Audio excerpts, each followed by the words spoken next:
Lockdown से पहले गीता के घर का नजारा कुछ ऐसा था कि रोहन ऑफिस जाता था और शिविन स्कूल। जिनके घर से जाने के बाद गीता काम खत्म करके बाकी समय आराम करती थी। लेकिन लॉकडाउन के बाद ऑफिस और स्कूल घर में ही खुल गए और इससे गीता का हाल वो तो आपको देखने में ही मजा आएगा। शिविन, ओ शिविन, महाराज उठने के लिए क्या 21 तोपों की सलामी लेंगे? अरे बिस्तर से बाहर निकल, ऑनलाइन क्लास स्टार्ट होने वाली है। अरे तुम भी हद करती हो, स्पीकर की तरह चिल्लाने की क्या जरूरत है? दिख नहीं रहा मेरी कॉन्फ्रेंस चल रही है। अब कैमरा और स्पीकर ऑन कर रहा हूँ, मुझे कोई शोर नहीं चाहिए।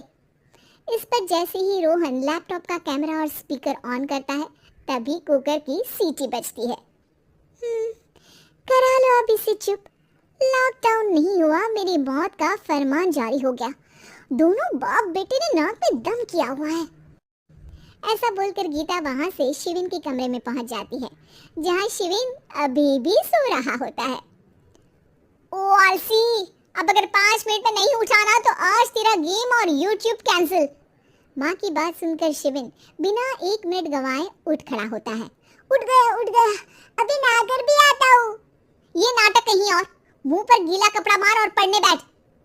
शिविन की ऑनलाइन क्लास स्टार्ट हो जाती है, जिस पर गीता उसे वहां बिठाकर रसोई में चली जाती है।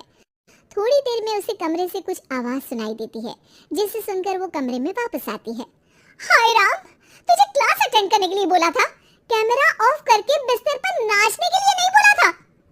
मम्मी मुझे कुछ समझ नहीं आ रहा, आप बाद में पढ़ा देना ना, वैसे भी अटेंडेंस तो लगी गई है। हाँ बेटा जरूर, बन जा तो अभी से हम सबका बाप बन जा। अरे नहीं मतलब कहाँ से लाते हो इतना दिमाग, और पढ़ाई करते हुए ये चला कहाँ जाता है? नाइस क्वेश्चन, दिमाग से पूछकर बता दूंगा।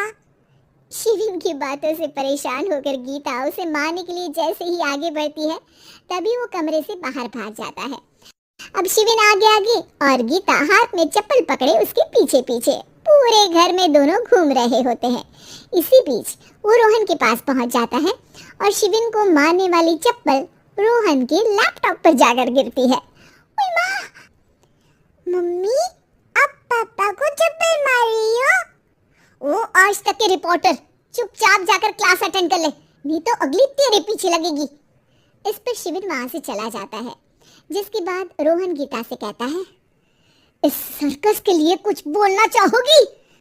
अरे क्या करूं, जब से तुम दोनों घर में रहने लगे हो, घर अपने आप ही सर्कस बन गया है और मैं तुम्हारी नौकर। कभी बेटी को संभालो तो कभी बाप के नखरे उठाओ। इन्हीं सब उथल पुथल में दिन बीतते रहते हैं, जिसमें हर रोज घर के अंदर कुछ नया सियप्पा खड़ा मिलता है, जो ज्यादातर शिविन और रोहन की ऑनलाइन स्कूल और ऑफिस से रिलेटेड ही होता है। एक सुबह, शिविन चल उठ, आज की क्लास जल्दी है। कैमरा ऑफ करके आप अटेंड कर लो।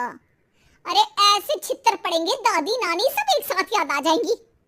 गीता की लाख मशक्कतों के बाद क्लास तो खत्म हो जाती है, लेकिन उसके बाद शिविन फोन इस्तेमाल करते हुए इंस्टाग्राम रील बनाने लगता है। रसोड़े में कौन था? तुम थी, मैं थी, कौन था? हाँ मैं गरीब हूँ। अरे ओ गरीब के बेटे, आजा, मैं बनाती हूँ तुझे गरीब। मैं बताती हूँ रसोड़े में कौन था।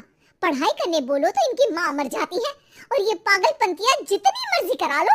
गीता शिविन को डांट रही होती है, तभी रोहन बीच में बोल पड़ता है, अरे बच्चा ही तो है, इतना गुस्सा क्यों कर रही हो? बेटे का साथ देने की इसी एक कोशिश में अब शिविन के साथ साथ रोहन भी गीता के गुस्से की सूली पर चढ़ जाता है। अगर बेटे पर इतना ही प्यार आ रहा है तो इसे क्लास अटेंड क्यों नहीं कराते, इसका होमवर्क क्यों नहीं कराते? उस समय तो बहुत जल्दी मीटिंग आ जाती है, वो काम मैं करूं और यहाँ इस बेफिजूली की चीज में तरफदारी करके बन जाओ महान। हे भगवान, कोई तो इनके ऑफिस और स्कूल खुलवाओ, मैं इन्हें और घर में नहीं सह सकती। अरे कुछ और मांग लेती, क्योंकि तुम्हारी ये विश इस साल तो पूरी होने से रही, कोरोना। हाय नास बेटे ने जिंदगी ही बर्बाद कर दी। खाए कोई पचाए कोई, कल मुझे चुन चुन कर सबको मेरी बद्दुआ लगेगी। उन्होंने दुनिया का और इन बाप बेटे दोनों ने मेरा जीना मुश्किल कर दिया। गीता वहां से चली जाती है, जिसके बाद रोहन शिविन से कहता है, अरे तुम्हारी मम्मी इतनी भड़की हुई क्यों है? आपकी वजह से पूरा समय घर में रहते हो और उस पर कोई काम कराने की जगह बस ऑर्डर देते रहते हो। अच्छा बेटे, सारा इल्जाम मुझ पर? पूरा दिन तो वो तुम पर ही चिल्लाती है। हाँ, मतलब दोनों का 50-50 है, कुछ करना पड़ेगा। वो कहते ना, make the best out of worst. I have an idea. वैसे तुम्हारी माँ सही कहती है, बहुत जुबान चलाने लगे हो, कम बोला करो।